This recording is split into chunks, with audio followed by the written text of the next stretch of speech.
Well, this is video number 3, our third example, and God bless you for following along with me because seriously, how incompetent did I feel in the first 2? But today you're getting your money's worth because on number 3, I know how to diagram this sentence. I feel really good with this one.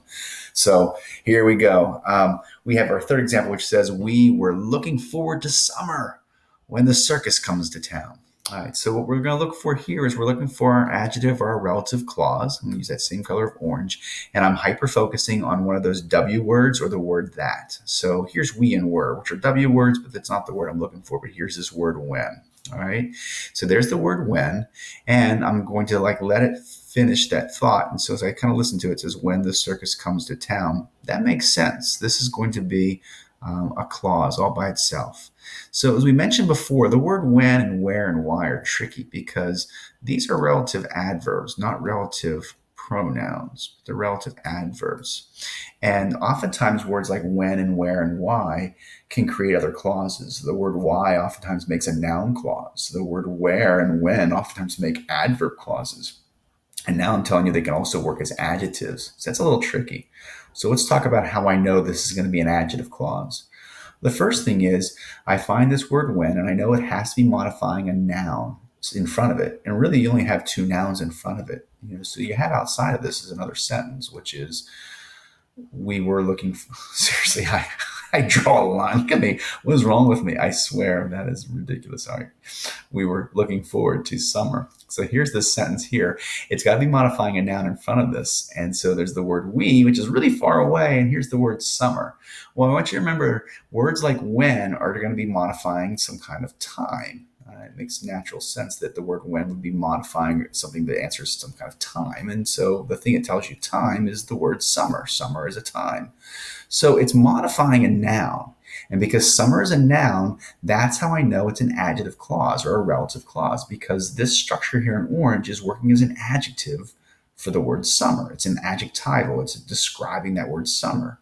But what makes it unique is I'm actually going to be using a relative adverb to do that, because summer, which is a noun, it's actually sort of has a adverby kind of qualities because it tells me about time. That's kind of interesting. So I want you to remember as we diagram this guy that summer is equal to the word when. Another reason I know this is an adjective clause and not an adverb clause is because the word when could be an adverb clause. Remember, an adjective clause can't move. It has to be right where it is because it's describing the noun. With an adverb clause, we could always pick it up and move it. Can you imagine if I moved this and if I said, when the circus comes to town, we were looking forward to summer? Which doesn't make a lot of sense. We were looking forward to summer when the circus comes to town. We realize this thing in orange is basically explaining what summer is. Summer is a time when circus comes to town. So let's diagram this guy in green, since I've got my green marker up here already. My subject is we. We're looking. I apologize for the slant here. Everything's slanted. Maybe my house is falling in. So we were looking, and I'm going to say that, I'm not sure what verb I just said there. I want to say that we're looking forward is all one big verb. You may not, and that's okay.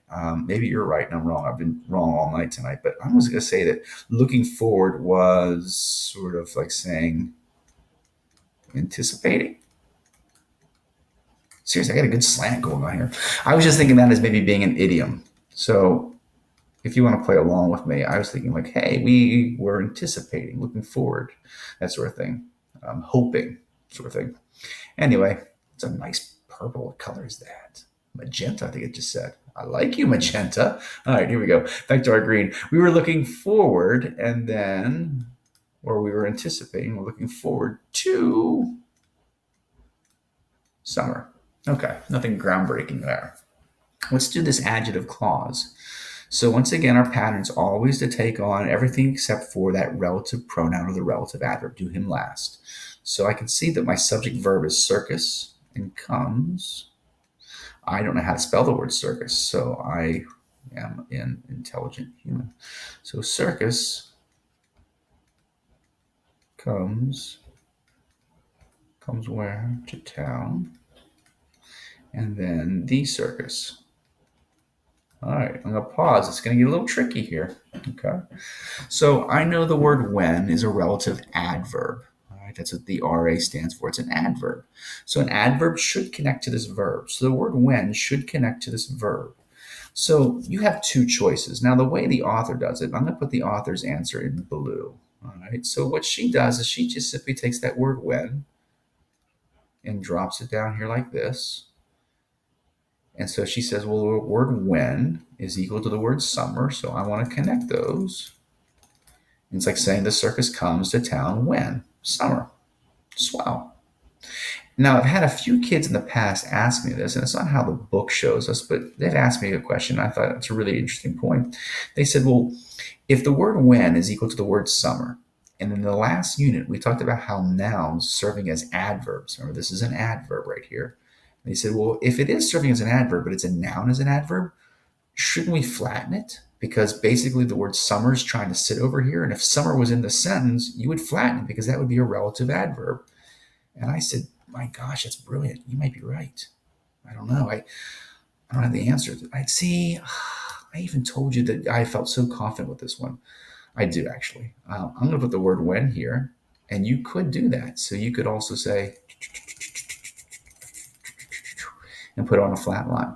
The reason I'm confident in this one is I just typically put the word when here on a slanted line, but you certainly could flatten it because you could read it as the circus comes to town in summer. It's almost like a little imaginary prep phrase and come down and over. I think it's really cool when kids do that. But if you want to be traditionalist, put it like that. And I don't know, maybe for tonight, I feel like being a traditionalist. So there you go. So this is our third and final example. This is a really important one with the relative adverbs. I think those sometimes can be tricky. So we have 4 diagrams after this on our worksheet just to try. I'm not sure how long it's going to take us to do them all, so we'll see. If you can get through all 4, that's great. If you can't, do as many as you can, and then tomorrow pick up on wherever you left off, and we'll build on from there. All right, but I think it's good to get some practice in. So if you're at home today, try doing a couple of those. Maybe numbers 1, 2, and 3. And if you don't have time to get to number 4, you know what? The sun comes out tomorrow. Try it again on Tuesday. All right. Thanks, everybody, for listening.